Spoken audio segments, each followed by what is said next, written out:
Hello, everyone. My name is Andrea Cash. I help the League of Women Voters of North Carolina with their communications.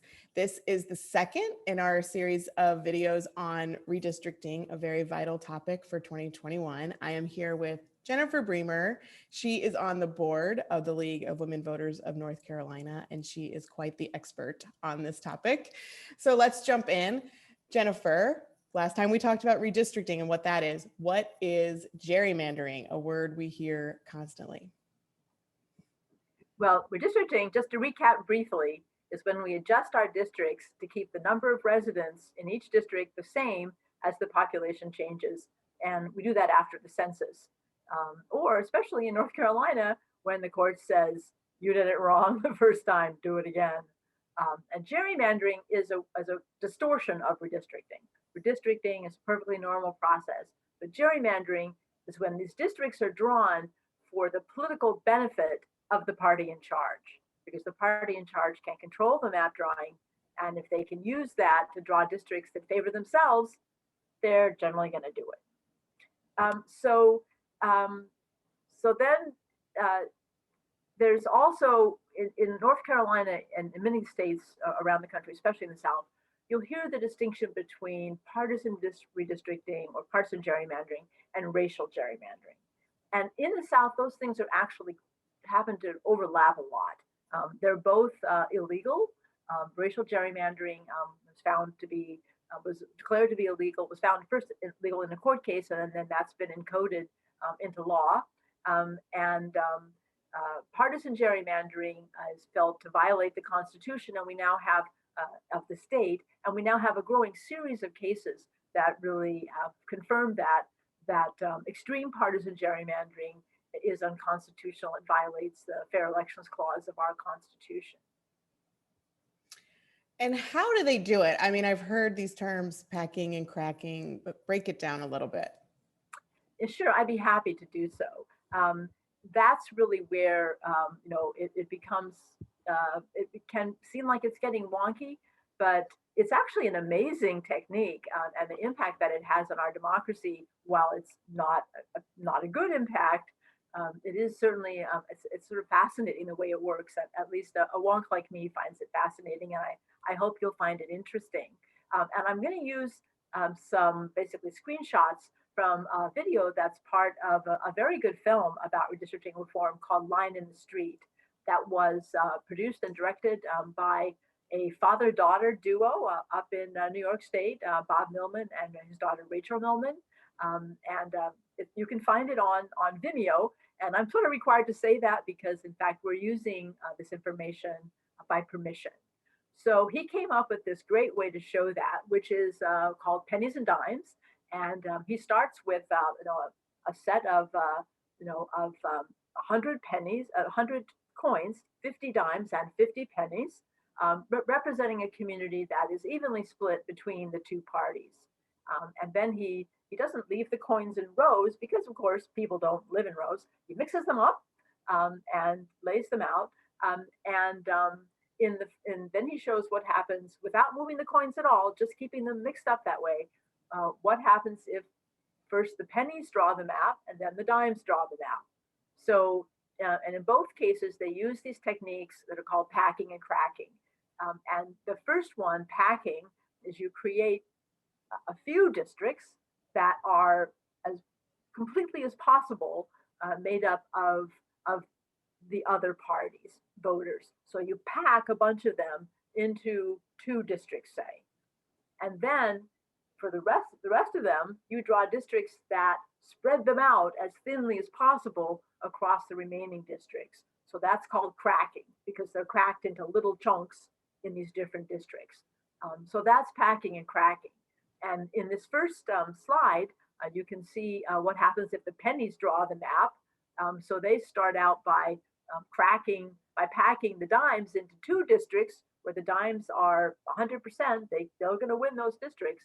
And then they draw the other lines to crack the rest of them so that they can win, even though there are 50 dimes and 50 pennies. This is a 50-50 map. Still, the pennies, if they draw the maps, they can win 8 seats. And the only ones that the dimes win are those 2 packed seats.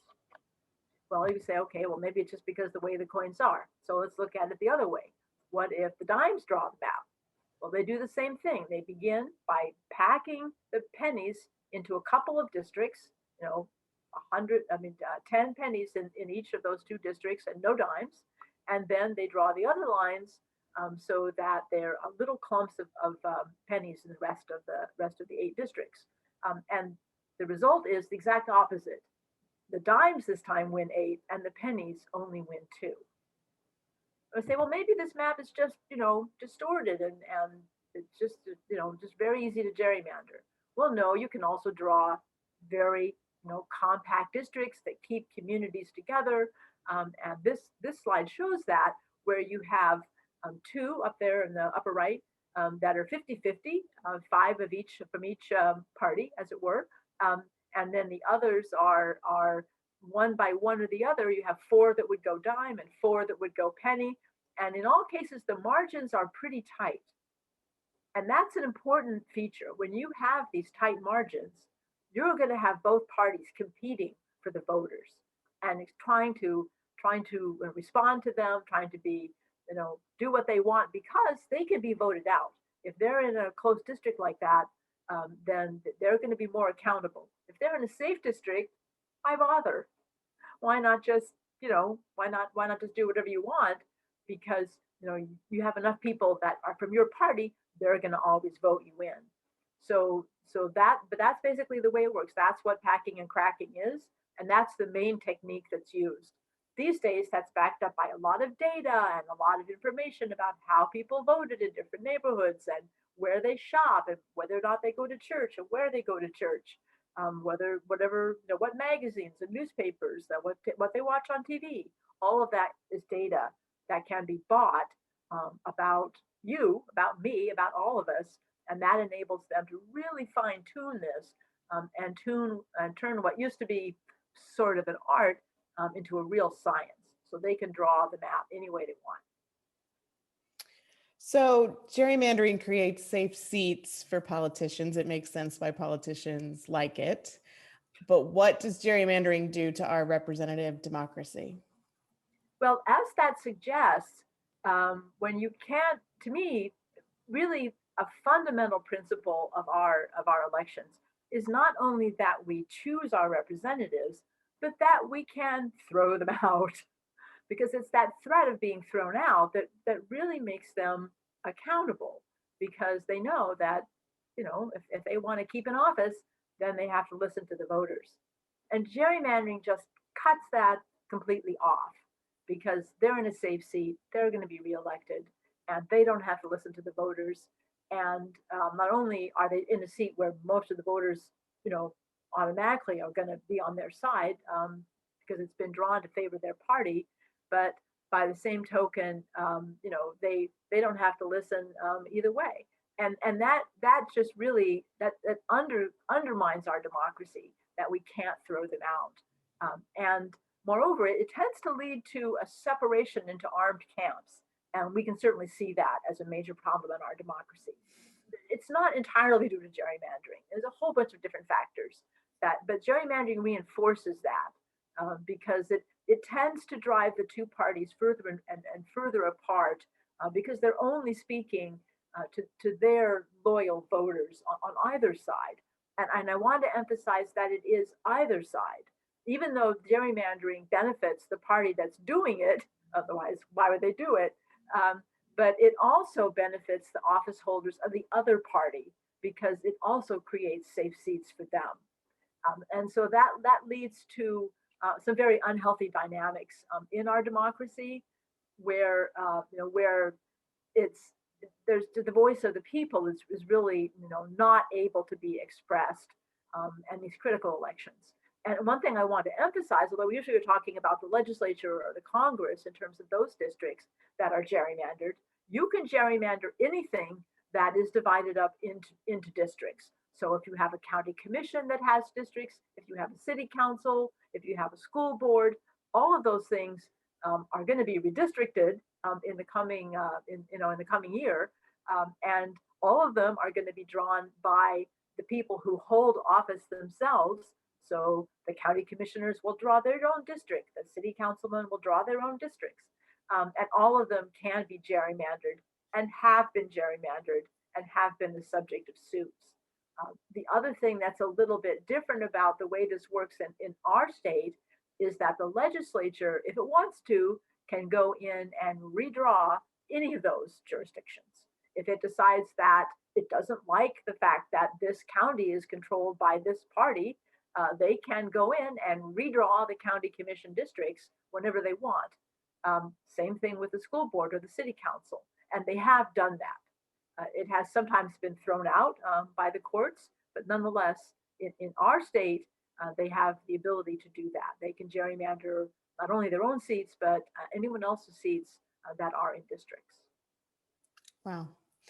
Is this more of a problem, gerrymandering, when one party holds power versus the other? No, it's not. Unfortunately, it's so attractive for the party in charge to gerrymander itself to be in safe seats that both parties have done it. We have a real pattern where it kind of makes reform difficult, which is why we're really counting on you, the voters, who are the ones who are affected by this, to help us get reform. It has the unusual characteristic that whichever party is in power, the other party that's out of power is totally against gerrymandering. They introduce bills. They claim, they go on TV and say how bad it is and so forth. But when they are in power, they change their minds and they decide that gerrymandering is not so bad. That's the system we have and we should stick with it. So it's very difficult if you have a reform that's only favored by people who are in the minority to actually get that reform adopted. It's kind of a barrier. And the other thing is, as I say, it creates safe seats for both parties. So even though one party that is in charge is going to get more seats, the party that's out of charge, out of control, still finds that is, to their benefit to go along with the gerrymander. Because safe seats, if you're a politician, safe seats are super attractive. Who wants to make all of those annoying fundraising calls and have to ask people to give you money? And who wants to spend all those hours knocking on doors and dealing with volunteers who drive you nuts and don't show up, and trying to put out all these, going and making presentations to Rotaries and breakfast clubs and people you don't want to talk to, and if you're in a safe seat, you don't have to do that. You're going to win. So this is super attractive. If no personal loans have to be taken out if you're in a safe seat. So this makes it just irresistibly attractive to politicians of both parties, and both parties definitely have done it in our state. Well, Jennifer, I want to thank you for your time. I want to thank you for all you're doing to get us reform on this. I want to remind everybody to go to the League of Women Voters of North Carolina website. Keep your eyes peeled for updates. Subscribe to our email list. If you make a donation, we can get information about redistricting reform to more people across our state, get more citizens involved. Thanks for tuning in. We will be back with another one of these videos soon. Bye.